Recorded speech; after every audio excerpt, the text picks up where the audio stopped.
Okay, welcome back. We're now going to do level 4 of Ghostbusters. I want to put the sound back on. Now this level's the biggest so far, and it's probably going to be the hardest as well, judging by how much harder everything's become recently. So bear with me on that. Now this level has a very interesting boss, as you're going to see later on. In fact, you'll probably figure out long before I get to him. You see? That's a bit suspect now, isn't it?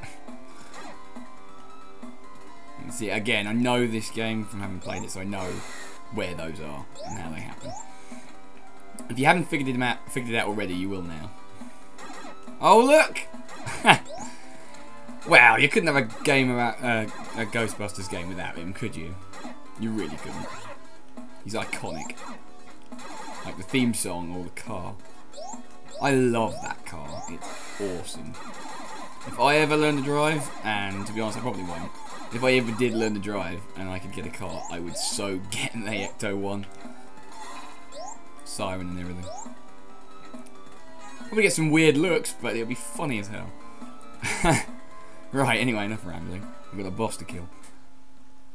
Just a sub-boss at the moment. This is a pretty freaky one as well, and it's partly why I bought this thing. I'm going to stick the suit on as well. And we unleash three-way death at him! Some sort of weird worm made out of eyeballs. Ugh, it freaks me out, no end.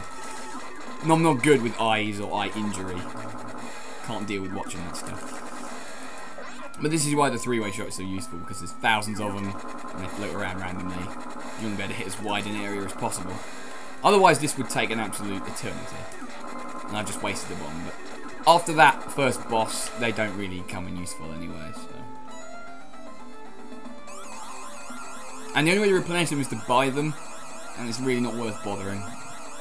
Like I said, the only place they're really ever useful is the first boss, with all those scales floating around. And occasionally the snowman, I guess, if the duck situation gets out of hand.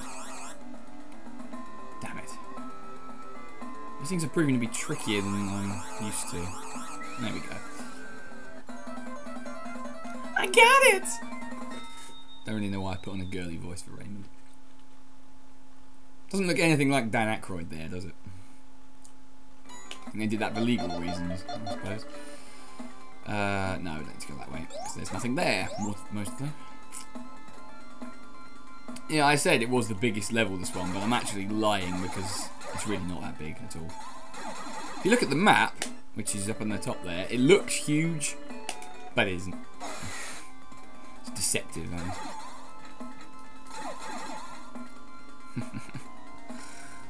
It's a shame they had to spoil the boss for you so early in the level, but I suppose you don't necessarily go that way first.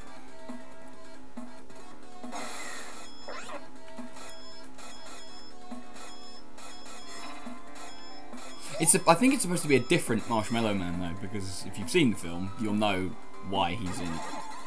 But in this, he sort of gives you a bit of his own backstory when you meet him, and it's completely different. You'll see when I get there, you'll understand. It's a bit weird. Whoop. Yeah, that knife went right through my head just because I'm climbing a ladder. Fantastic. I'm glad that the programmers didn't decide to put in or couldn't be bothered to put in a mechanic for being hit when you're on there. You need to abuse it to get through this part though, because it's so irritating. There we go. Weird green caterpillars as well. Told you the enemies were freaky in this game, didn't I?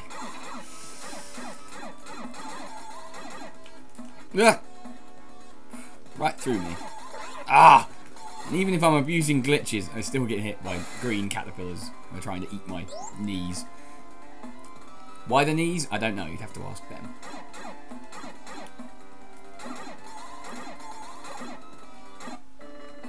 Yeah, I'm sorry about that. I've never really been able to figure out what causes it, because the pad I've got has shoulder buttons, and I set start on the Mega Drive to be the left one. So, unless it's got some weird glitch where it occasionally presses that button. It's only in this emulator as well. It's never in any of the others. I'm using Kega Fusion. I don't know if anyone's familiar with that. Saves me having to have 3 separate emulators for Master System and Game Gear as well, you see. It's very useful for that. Plus, you can play Mega CD games, as far as I understand. Well, I haven't been able to find any of those yet. Although, to be honest, I'm not aware of any that I'd want. Apart from maybe Sonic CD, but I've got that on the GameCube Gems Collection disc. And that's far better than playing on an emulator. GameCube pad is just fantastic. Which is why I keep using it on my Wii.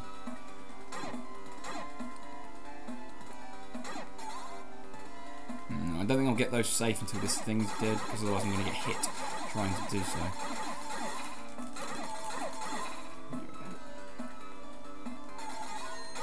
Ah! I'm not really sure what this part of the level is supposed to be. I suppose it could be a swimming pool, but a bit of a weird place for it, if you ask me. Ah, that's not what I needed at all. Right, second sub-boss. See what I mean about this level though? Really not as big as you might think. Because it's basically over. Once I've killed this boss, that's pretty much it.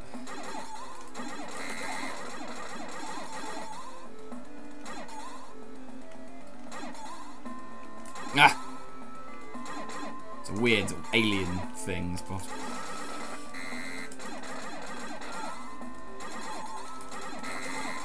Again, very straightforward though. None of the mid-bosses are really that difficult.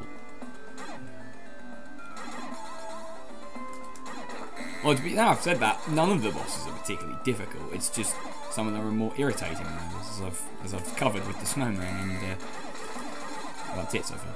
Oh, and the Fireface. God, how can I forget her? Ugh. See, by contrary, the last boss is actually kind of easy and not frustrating. Granted, I've only ever killed her on normal, but you know.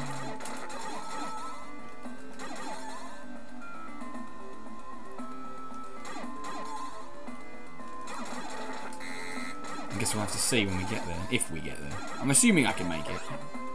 I haven't used the continue yet, which is pretty damn good. On normal, I can finish the game without using one. On hard, probably not gonna happen, because once this level's over, things start getting really tricky. Jesus, he's doing this an awful lot. Normally, he only does that 2 or 3 times, but now he's abusing it like crazy. Ah, right, there we go. Don't cross the streams, man.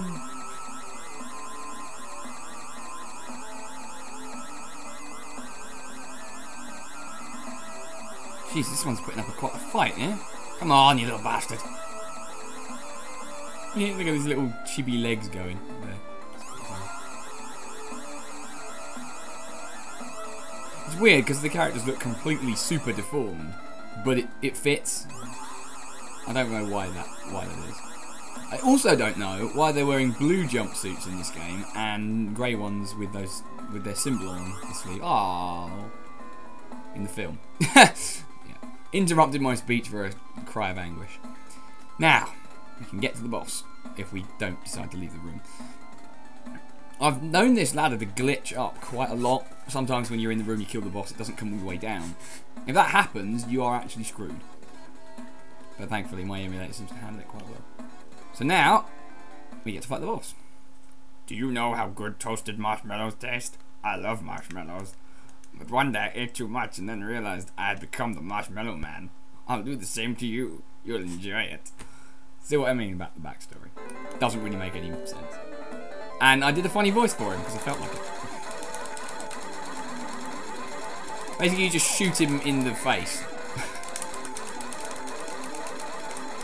Sort of where the eyes are, that central column of his face. And he can just fire and lasers. So, you know, he's quite dangerous. I've got to put the suit on, that's going to cost me. Ah! And he punches you if you get too near the edges. He's not really that hard, it's just a matter of endurance because he takes one hell of a lot of hits to kill. More than any other boss, I think. Damn it. More than even the final boss, if I remember right. Probably because it's so easy to hit him.